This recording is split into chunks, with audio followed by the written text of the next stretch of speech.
Hello guys. Welcome to Diablo the Primordial. This video is the continuation video after World Rumbling. So if you have not watched the previous videos, then please watch them. The links are in the description. And please check out my second channel Top Anime Sensei for the light novel of Tensei Shitara. So without any further delay, let's start. But before we start, please like, subscribe and press the bell icon so you don't miss the updates. Though it was an overkill attack that struck Frey and the others, they seemed to barely avoid their deaths, somehow. Frey mustered her strength to stay conscious in her injured body that could break any moment as she confirmed the cause. Milim's left arm had caught the warhammer that was swung down toward Frey and the others. Thanks to Milim, they had barely survived. Ah, Milim is so kind. As I expected, you are not really cut out to kill. Thus she thought so. And at the same time, she froze when she saw Milim's expression. It was an expression of rage. Milim flew into a rage as Frey and the others, who are her subordinates, were injured. I will not forgive you. To injure my subordinates, I will never forgive this. So Milim shouts. And then, light is released from Milim's body and wrap her in it. She wore the god-class armor on her body as she switched to battle mode. She carries the power of a true dragon in her body, and Milim, who had become the incarnation of destruction, let loose that power. The heaven trembles, the earth shatters. By the anger of an ancient demon lord, the world rumbled. Frey was astonished as she realized the enemy's aim. It is good if Milim accepts the invitation.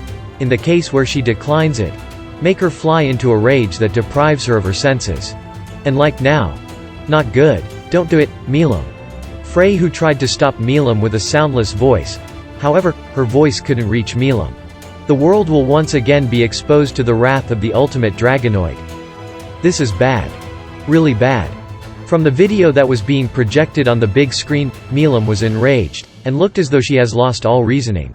If Milim seriously ran amok now, just who would stop her? By some freak chance, Ramirez had managed to calm her down when she clashed with Guy in the distant past. It doesn't look like we can depend on Ramirez this time. Oi, Ramirez. Just asking, if I were to hold Milim down, would you be able to bring her back to her senses? Wah, are you trying to get me killed? As I thought. Though I didn't expect anything in the first place, for the midget that Ramirez is now, this is too big of an undertaking for her. Well, I kinda expected your answer. But, to think their strategy would involve angering Milim. As I murmured, I started thinking. Honestly, this was unexpected. Here, I was thinking, the being that calls itself Velda would be the only one using Justice King Michael. That said, I was negligent to think only Velda would be able to defeat Milim. If Velda were to be on the front lines himself, the plan was to teleport and confront him immediately. You can't really call this underhanded, leaving just enough to maintain our defense lines. The idea to go at him with everything we have is a good idea. That beauty who I have never seen before, protected by Justice King Michael Castleguard, was taunting Milim. Though having no offensive power whatsoever, she was protected by the absolute defense of Castleguard. Even with Milim's nonsensical destructive power, that defense couldn't be penetrated. In fact, she was making use of that destructive energy to cause damage to the surroundings. Having it turn out like this, Milim's rage would only intensify, and that would be just what the enemy wants. Distributing abilities, ultimate skills which were like trump cards, to his subordinates. This was unexpected. Yuki was someone who had the tendency to hoard everything, thus, this was a thought process totally different from the original. What a troublesome opponent. That looks bad. If we don't stop Milim, her actions are gonna end up overshadowing those who are destroying the world. Looks that way. What should we do, Rimuru? Ramirez agreed, and looked at me. Shit happened right after the war began. So, what should our choice be? While we contemplate our choices, the situation isn't going to wait for us. Before I could make my decision, more problems began. Diablo by himself would have a hard time as Milim's opponent. At the very least, I would need to send 3 of my followers of Guardian level or the odds would be bad. I already need to send that many to handle Milim alone. Then there's the rampaging Vega and that mysterious silver-haired female, plus another 4 Seraphim-class opponents. I'm going to need to send a big portion of my forces already. The angels who are standing by behind the silver-haired female don't look like those mass-produced weaklings. Looking at the present situation, the destruction of Tempest seems to be unavoidable. From the very start, defense of the city was given up, with the aim to rebuild it. All important facilities were moved into the labyrinth, along with all of our guests. It's sad, but all the buildings that have been constructed will be discarded. Thanks to that, there's no need to defend the city, so it's possible to maintain our stance of total resistance. Using the buildings as shields, the 300,000 ex-Empire soldiers were out in the field as our defense force. Split into 3 combat teams, they'll coordinate with each other, and confront enemy attacks. There was a 4th combat team, comprised of combat specialized elites that were summoned previously, still standing by. In actual fact, it was a big defense force of 400,000 strong. But, there were 400,000 on the Angel side too, so we're even on numbers. The remaining 100,000 ex-Empire soldiers were employed as a peacekeeping force in the Great Jura Forest. They ensure the villages and settlements don't get attacked by angels that were scattered from the front lines or rouge, deviant angels. They coordinate their efforts and maintain our other defenses. Finally, the volunteer forces, which comprised of roughly 30,000 adventurers, was led by Masayuki, and have headed out to the defense of the Western countries. It was an all-out confrontation. Drag Lord, Gabiru and Barrier Lord, Gerudo are at the front lines taking command. Oh, let's not be forgetting about Gapta. Though he himself isn't on the level of the other Guardians, he's also working hard at the front lines. The battle is at a stalemate. Of the Angel army that's invading Tempest, while they have the numbers, they lack capable officers. They have Dino as the highest command for the invasion, but because of his promise with me, he himself won't be taking to the field. The 2 fallen angels that tagged along with him are now in one-on-one battles against Gabiru and Gerudo. Previously Gerudo got pretty beaten up against the 2 of them, now's the time for his revenge match. Both of them looked even in terms of power, but since neither are serious yet, the result of their match can't be predicted. Gabiru was holding his own against the other, locked in an aerial battle. This side looks even too. I figured it was okay to leave this to them. Though I wanted to send reinforcements to help them, as we still have no idea how much remained of their invasion force, it wasn't a good idea to show so much of our hand just yet. I would take action if it looks bad, but I'll have to hold back for now. With the situation at Tempest currently a stalemate, I shall turn my attention elsewhere. The problems were in the other countries. I now know who the traitor is. It's Dagruel. Even though there was no word from Ruminas, he is mobilizing his army.